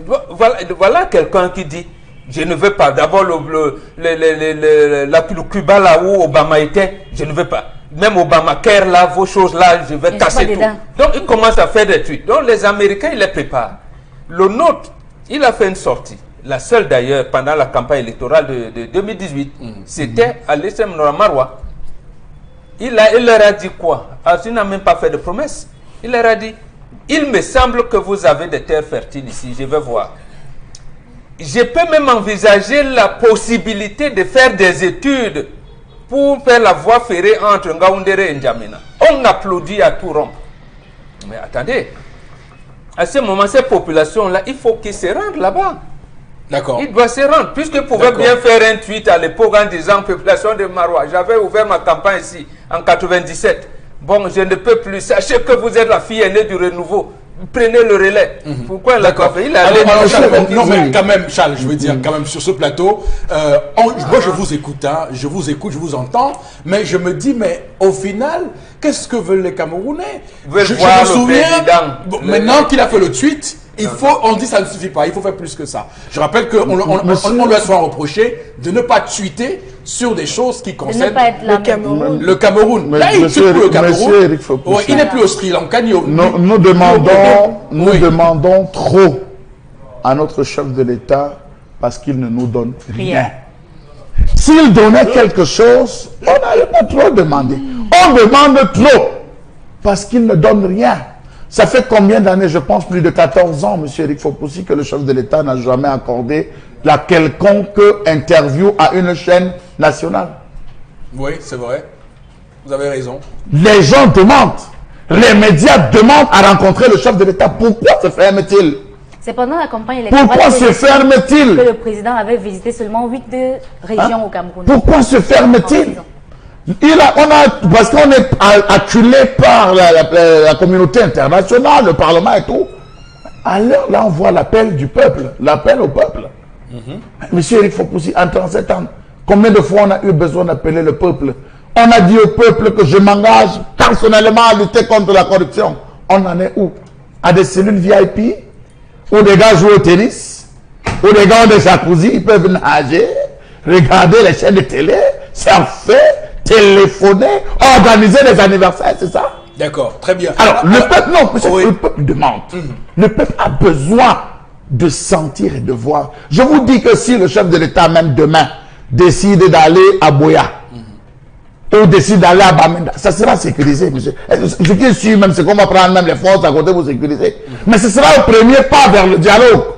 Ce sera le premier pas vers le dialogue. D'accord. Voilà ces populations qui meurent d'eau, qui n'ont pas si, avec des frappes constantes. Mais au moins, qu'ils descendent de visiter au moins les éléments. Vous avez vu cette image qui est en train de défrayer la chronique sur Facebook, monsieur Lifopoussi. Ce soldat, ce vaillant soldat qui allait défendre la nation, qu'on a décapité, on a découpé, déchiqueté, envoyé un bâton dans la bouche, monsieur Lifopoussi. Le chef de l'État devait au moins aussi faire un tweet là-dessus, qu'il fasse un tweet là-dessus, pour dire j'encourage tous les soldats au front qui vont pour la patrie. Au moins ça, monsieur Lifopoussi. D'accord, très bien. Alors, après cela, je dois quand même dire que les communicants de la présidence de la République peuvent être aussi également interpellés sur cette question. Hein, parce que cette photo qu'ils ont envoyée, parce qu'on n'est pas dupe, hein, c'est une campagne de communication qui a bien voulu tourner cette séquence où on voit le chef de l'État et son épouse autour d'un gâteau de mariage, d'anniversaire de mariage. Alors, le fait d'avoir laissé la télévision allumée sur France 24 envoie un très mauvais message aux Camerounais. Ça veut dire que on montre clairement que là-bas, ils passent leur temps à regarder France 24. Alors qu'il y a des chaînes camerounaises qui, comme Equinor, chaque jour, vous donnent en temps réel le thermomètre du Cameroun, de ce que vivent les Camerounais. C'est malheureux de faire une communication aussi alambiquée et d'induire en erreur le chef de l'État. C'est quand même, des erreurs de débutants. Et si c'était la commande du chef de l'État? C'est des erreurs de débutants. Laissez-moi le dire comme ça. Laissez-moi le dire comme ça. Voilà. Alors, on va poursuivre cette revue des réseaux sociaux. Oui, Eric Fopoussi, on reste dans la crise anglophone avec cette sortie du numéro 1 de la région du Nord-Ouest qui a fait savoir à travers un communiqué qui fait également le buzz sur la toile. Il invite ses délégués de division à reprendre les travaux dans leurs zones respectives. Il leur donne 2 semaines, et sinon ils pourraient être considérés comme incapables et remplacés par ceux qui veulent travailler, qui sont disposés à travailler. Rappelons quand même que le gouvernement fait face depuis une mobilisation, c'est-à-dire que les personnes qui fuient justement ces régions en crise, oui, abandon de postes qui se multiplient de jour en jour, justement à cause des personnes, enfin de l'État, rappelons-le aussi, hein, qui font l'objet d'enlèvements, d'assassinats et autres. Donc du coup, Eric Fopoussi, c'est tout le monde qui a peur de la mort. D'accord. Non, mais ce qui est intéressant dans ce communiqué du gouverneur, c'est qu'il dit que ces délégués régionaux se font remplacer par les délégués départementaux. Je pose une question. Ça veut dire que les délégués départementaux sont plus courageux que les délégués régionaux. Parce que quand même, c'est quand même. Oui, mais c'est quand même intéressant de voir. Ça veut dire que il y a des gens qui sont à Bamenda parce que vous savez, généralement, les délégués sont souvent au chef-lieu de la région. Ça veut dire que tous les délégués régionaux du Nord-Ouest ont décidé de laisser leurs délégués départementaux, des départements, de gérer tout ce qu'il y a à gérer. C'est quand même, on va dire, révélateur d'un climat boro-bengan que le gouvernement camerounais a toujours voulu voiler. Souvenons-nous qu'on nous disait que circuler, il n'y a rien à voir, le Cameroun se porte très bien, et là c'est le gouverneur lui-même qui, par une communication de mise au point, est en train de nous montrer que les choses sont à un tel niveau où l'État, c'est critique, clairement. Première chose qu'on nous apprend dans le fonctionnement de la République, le décret est d'application immédiate. Immédiate. On avait nommé certains responsables, mais on ne nous a jamais dit si on les avait installés ou pas. Et lui, le gouverneur devait installer les sous-préfets, les préfets et tout. Il ne nous a jamais dit si on les avait installés. Ça veut dire que ça devrait commencer par là. Pour nous dire que l'État est vraiment présent dans ces zones, ces zones à conflit là. Première chose. Deuxième chose, je ne sais pas d'où est venue l'idée de donner les dossards aux citoyens. Le numéro 1 du Cameroun, le numéro 1 de la région. Le problème de la gestion des dossards des dossards là me fait problème. Parce que lui, il est gouverneur, certes, mais il est le délégué régional du ministère de l'administration territoriale. Mais comment il est le patron des autres délégués régionaux? Je ne comprends pas, vous pouvez peut-être m'expliquer. Le gouverneur des régions, il n'y a pas de service rattaché à la présidence de la République ou à la primature qui nomme le gouverneur. C'est bien le ministère de l'administration territoriale qui vient l'installer. Mais le ministère l'installe et le gouverneur, lui, l'installe les délégués régionaux. Non, je ne sais pas. Il faut parallélisme de forme quelque chose. Voilà, il faut revoir votre revoir ça. Il faut revoir la République. Maintenant, je suis d'accord avec vous. Où est la sécurité? On dit rapprocher l'administration des administrés. C'est bien, il peut faire un discours, mais qu'il fasse donc des tours réguliers dans des arrondissements pour comprendre. Je suis à Boyo. Je suis à tel endroit, je suis à tel endroit aujourd'hui, il fasse le tour. Et lui, il ne fait plus, parce qu'il y a ce qu'il appelle tournée de prise de contact, il est nommé depuis longtemps, peut-être qu'il a fait ses tournées de prise de contact. Il y a maintenant des tournées économiques, qu'il organise des tournées économiques dans sa région. Il ira donc des arrondissements en arrondissement et on va voir le gouverneur, l'Afrique, et ayant pris possession de l'entièreté de son territoire de commandement. Tout à fait. Alors, Chalamel, ce qui est quand même intéressant avec ce pays, c'est que parfois on entend certaines personnes parler et on se pose sérieusement des questions. Souvenez-vous, lorsque la résolution du Parlement européen est sortie, on a entendu des gens dire qu'il faut que les députés européens viennent au Cameroun pour palper la situation. Alors, pour venir sur le terrain et se rendre compte qu'au Cameroun, tout va bien, donc notamment dans le nord-ouest et le sud-ouest. Et pim, lendemain, un communiqué du gouverneur pour dire que les délégués régionaux ne sont pas en poste. Quand on voit ça, quand on est européen, on est à Bruxelles, à Strasbourg, où siège le Parlement européen à Strasbourg. En France, on se dit, mais eux-mêmes qui sont fonctionnaires là-bas chez eux, ne sont pas sur place. Pourquoi c'est nous qui devrions être là? Parce que c'est la République du Wanda-Fulkistan. C'est tout. C'est la République du Wanda-Fulkistan. C'est-à-dire que vous pouvez vous lever un matin, Plancton, et devenir ministre. Si on vous dit que c'est le délégué départemental qui va l'embrasser, ne soyez pas surpris que c'est le Plancton du délégué qu'on dit que bon, qui est là? Qui est là? Passez-moi celui qui est là. À partir d'aujourd'hui, c'est vous, le nouveau délégué. Restez, vous pouvez travailler, oui, travaillez. C'est ça. C'est le Wanda-Fulkistan. Au nom de votre courage. Voilà. Monsieur, il faut pousser. Je suis allé à Fundong. Quelque chose m'a marqué à Fundong. J'ai pris la peine de me balader. Je suis arrivé dans la brigade de Fundong. Je me suis rendu compte là-bas qu'il n'y avait pas 10 gendarmes, pardon, ou la brigade, il n'y a pas 10 gendarmes. Je discute avec les gars, je dis que papa, aujourd'hui, on est nombreux. Avant, on était 6. Prenez le Mungo. Sur 13 arrondissements dans le Mungo, monsieur, il faut pousser. 9 commissariats de police n'ont pas de véhicule. Passons. Allons à Bafang. À l'entrée de Bafang, la gendarmerie qui est là à Bafang, le commandant n'a pas de voiture. Si on dit qu'au niveau de Bakonven, je ne sais pas moi, Bakonven ou Babou Tchengal, on dit que, monsieur le commandant, il dit que je viens comment en moto? Ils ont réquisitionné les voitures où il y a ce problème. Donc, ils n'ont pas les moyens. Ils n'ont pas les moyens. Oui. Ça, c'est encore loin. Rentrons à Bangourin, où il y a eu des assaillants qui ont traversé, reçoit tout un village, incendie est parti. La brigade avait combien d'éléments? Dans une zone aussi sensible. Donc, c'est pour vous dire que déjà, il y a un souci de sécurité. Oui, il y a un souci de répartition des effectifs.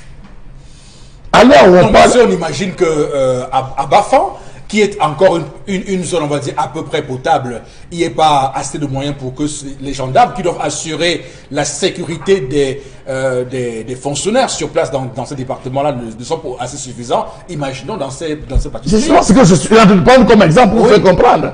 Savez-vous que dans certaines zones, la brigade est renforcée par les gardiens de prison? On fait renforcer par des gardiens de prison. Quand ça ne va pas, on sort les prisonniers conviables pour assister, oui. Quand ça devient compliqué, monsieur, il faut pousser, on fait sortir. Non, c'est pour vous dire que un sous-préfet va se retrouver dans une zone confondante. Il fait l'évaluation des éléments. Et il dit, monsieur le sous-préfet, j'ai l'impression que quelque chose va arriver ici ce soir. Le préfet va lui dire que moi, j'ai combien en termes d'éléments. C'est ça le problème. On ne peut parler de sécurité de travail efficient dans une zone en guerre que s'il y a des éléments, M. Rifopoussi.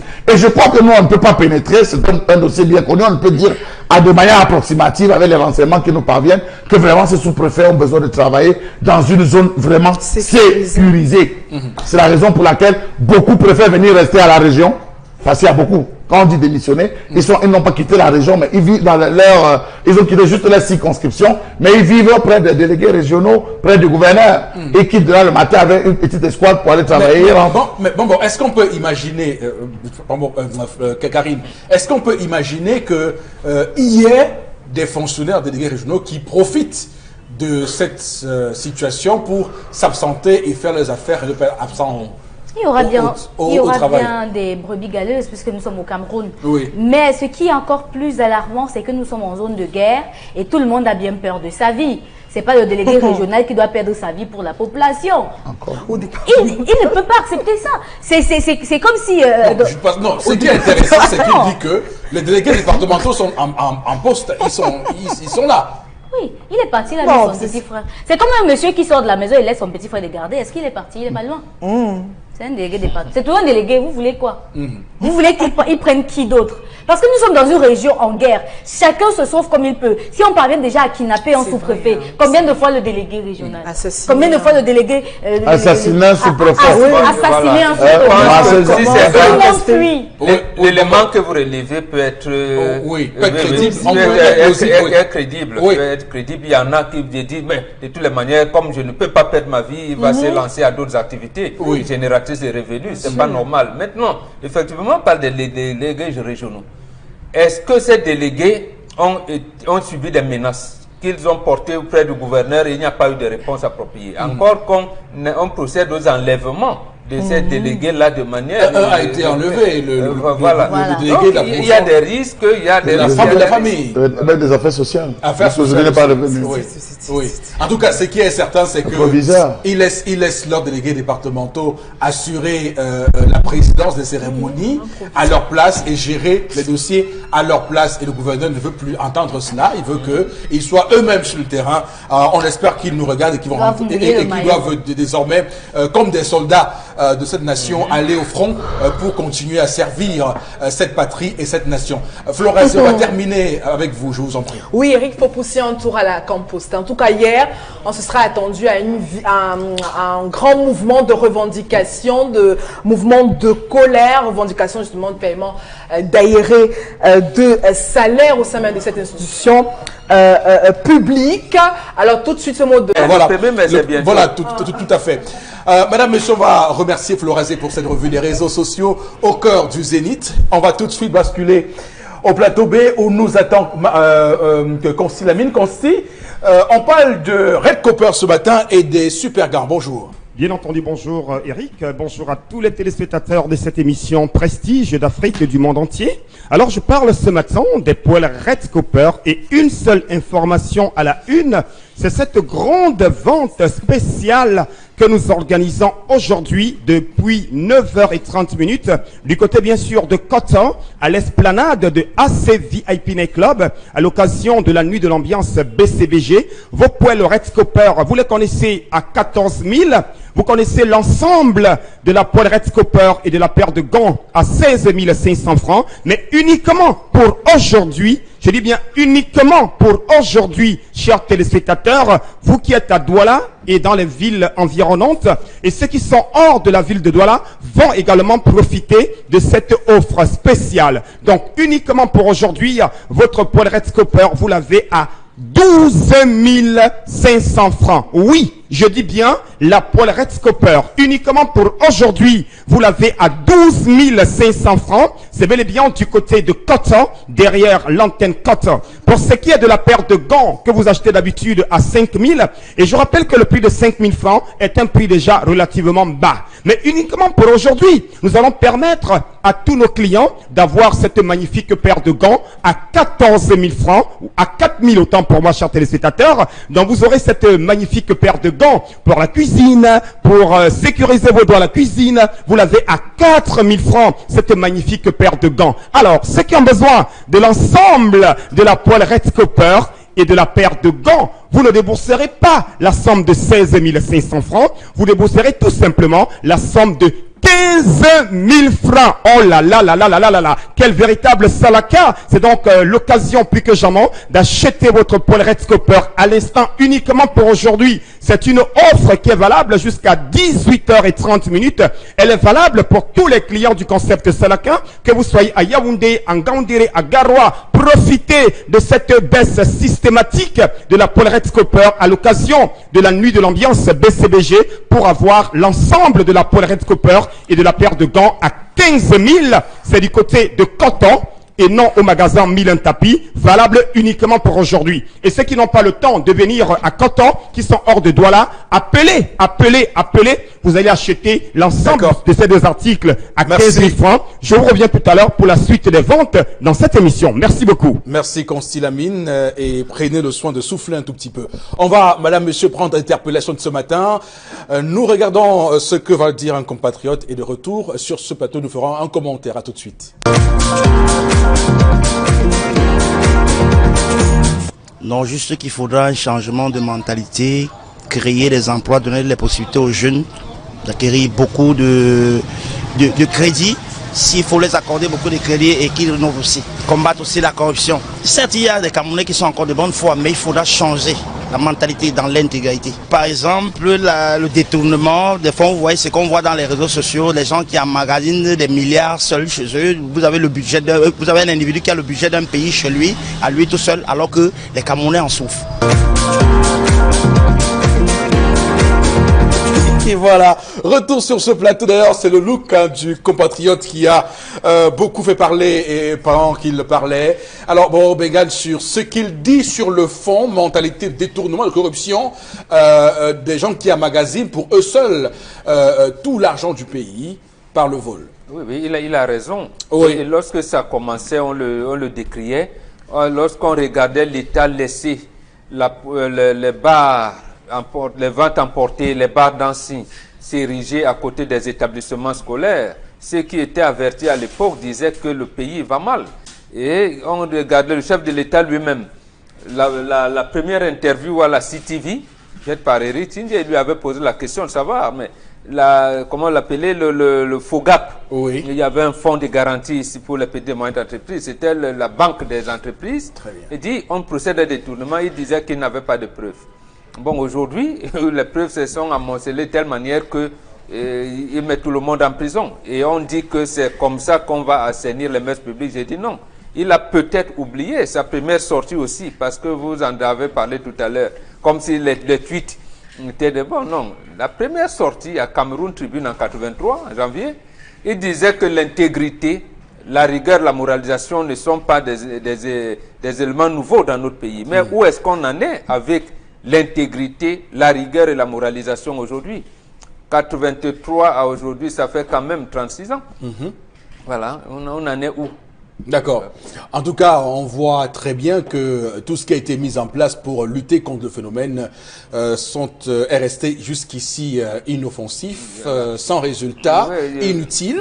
Absolument. Babé Sakana utilise souvent le terme l'entrepreneur en chef. D'accord. Lorsque l'entrepreneur en chef ne veille pas sur le management de son entreprise et de ses activités, mais vous voulez qu'on s'en prenne à qui? D'accord. Quand vous voyez un employé rentrer avec les clés et que le lendemain matin, vous venez, on vous dit qu'on a cambriolé. Vous savez bien qu'il est rentré, on n'a pas défoncé la porte, on a bien ouvert. Il y a quelqu'un qui était rentré avec les clés. Vous ne lui demandez pas pourquoi, est-ce qu'il était rentré, est-ce qu'il a fait le double, et vous ne le soupçonnez même pas. Bon, ok. Alors, Consti Lamine est de nouveau avec nous pour nous parler du Vombio. Le Vombio qui s'enrichit de plusieurs autres produits, détox, libido, mais également, comme toujours, Vombio Oméga 3, le Vombio Lotion, tout cela, dans un contexte où les laboratoires Cedorex sont en partenariat avec ce produit Vombio Cameroun, un produit qu'on vous conseille évidemment de manière, qu'on vous recommande de manière spéciale encore. Alors Consti, c'est à vous. Bien entendu, merci Eric Faux-Poussillon. Le concept Salaka revient cette fois-ci avec un nouveau décor, mais un décor pour parler santé, avec un décor pour parler Vombio Oméga 3. Ah ben oui, vous connaissez déjà votre Vombio Oméga 3, Mais depuis pratiquement quelques jours, cette famille Von Bio s'est enrichie de plusieurs autres Von Bio pour le bonheur et le plaisir des téléspectateurs d'Equinox Télévision et les auditeurs de la radio Equinox. Et pour ce jeudi 25 avril 2019, qui est d'ailleurs la date par excellence du lancement de ces autres produits de la gamme Von Bio au Cameroun et en Afrique grâce au concept Salaka, nous allons donc permettre à tous nos téléspectateurs de découvrir en exclusivité mondiale les autres produits qui constituent la gamme Von Bio au Cameroun. Alors je rappelle déjà que vous connaissez déjà le Von Bio Oméga 3, vous connaissez la lotion Von Bio, cette lotion des diabétiques, mais depuis quelques jours, comme je l'ai si bien dit, la gamme Von Bio a reçu d'autres Von Bio. Alors nous allons commencer déjà par parler un tout petit peu du Von Bio Libido. C'est donc ce Von Bio là qui vous permettra aujourd'hui d'avoir une libido de très bonne qualité. On va également parler du Von Bio Gastro qui est également disponible également. Il y a également le Von Bio Sleep, ce Von Bio qui vous permettra de bien dormir. Et à côté bien sûr de ce Von Bio, on a un Von Bio pas comme les autres, le Von Bio Detox. Et comme son nom l'indique, c'est bel et bien pour détoxiquer l'organisme, c'est bel et bien pour nourrir l'organisme, c'est bel et bien pour protéger et nettoyer votre foie. Alors c'est un Von Bio qui est conseillé vivement à tous ceux-là qui aiment boire. Boire, c'est bien, mais il faut boire tout en prenant soin de sa santé. Voilà pourquoi les laboratoires Celorex ont donc mis sur le marché mondial le Von Bio Detox que voici. C'est un Von Bio que je vous conseille vivement. Vous avez donc également, comme je l'ai si bien dit, le Von Bio Sleep. Le voici, chers téléspectateurs. On a également le Von Bio Oméga 3 et bien sûr Von Bio Lotion. Également des autres Von Bio tels que Von Bio Libido, Von Bio Gastro. Voilà donc la grande famille qui constitue aujourd'hui au Cameroun la famille Von Bio. Alors, chers téléspectateurs, n'hésitez surtout pas et uniquement pour cette journée qui se veut une journée de présentation officielle des autres Von Bio. Alors, il faut rappeler que la présentation aura lieu tout à l'heure à partir de 13h, toujours à l'esplanade de l'ACVIP à l'occasion de la nuit de l'ambiance BCBG. Et tous ceux qui vont se diriger là-bas vont bénéficier d'une réduction spéciale sur toute la gamme Von Bio. Je dis bien aujourd'hui, chers téléspectateurs, les numéros vont s'afficher encore à l'écran.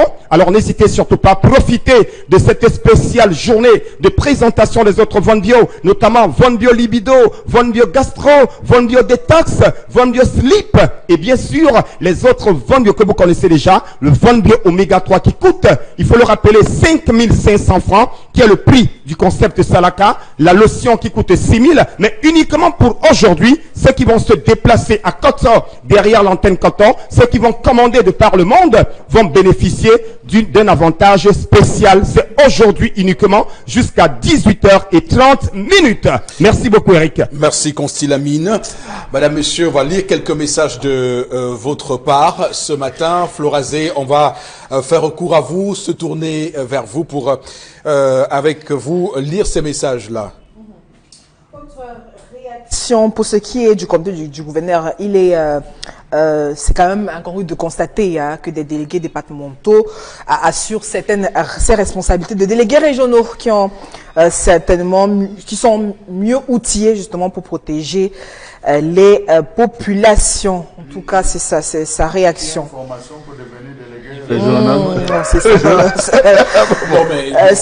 Un des mieux outils, c'est information. Non, il veut juste dire qu'un délégué régional a peut-être un niveau d'information qu'un délégué départemental n'a pas pour la gestion de certains dossiers. Prenons n'importe quel ministère. Prenons n'importe quel ministère. Prenons le ministère, par exemple, de...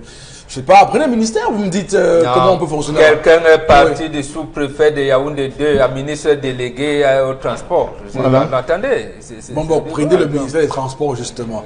Est-ce que le délégué régional du Nord-Ouest des Transports a le même niveau d'information que le délégué départemental de la Mémé, par exemple? Ou bien de la Mésa? Non, je veux dire, prenons... Voilà des départements. Vous avez raison. Oui. Mais quand il dit niveau comme ça, il y a un niveau d'information que le décret lui a concédé quand on le nommait. Oui, mais il tient ce dossier-là à la délégation régionale.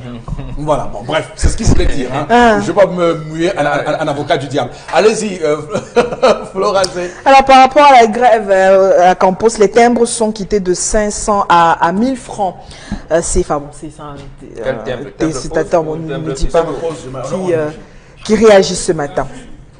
Alors, autre réaction, le gouvernement a échoué face à certaines responsabilités. C'est Jaurès Ndefo qui réagit à Bafoussam. D'accord, merci. On va tout de suite avec Consti Lamine parler des produits Inès Fly. Ah, ça c'est nouveau, ça, Consti. Oui, on regarde l'élément, du spot, et on revient à Consti dans un instant, tout de suite. Incroyable! Ils sont tous partis. Il n'en existe aucun. Maintenant, je peux rester pointu pour mes examens et ne pas avoir à faire face à toute la nuit. Pas comme celle-ci.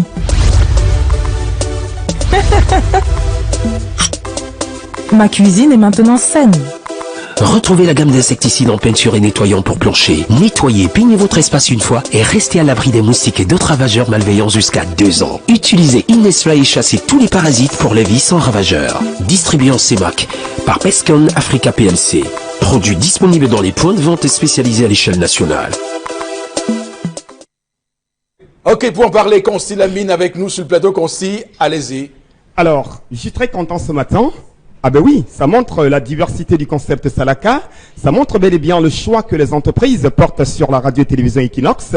Alors ce matin, j'ai avec moi un Camerounais pas comme les autres. Il a vécu longtemps du côté de l'étranger. Il a dit je reviens au Cameroun avec des produits de qualité supérieure. Il y a les moustiques, le paludisme, il y a les cafards à la maison. Alors chers téléspectateurs, aujourd'hui, je viens apporter la solution qui vous permettra de tuer vos cafards, de tuer vos moustiques, de tuer vos insectes à la maison à travers des peintures de qualité supérieure et surtout des détergents liquides pas comme les autres. C'est bel et bien la gamme Inès Fly. Et ce matin, j'ai avec moi le directeur général de cette entreprise qui est donc là. Alors, monsieur le directeur général, bien vouloir nous présenter en quelques secondes la gamme Inès Fly au Cameroun.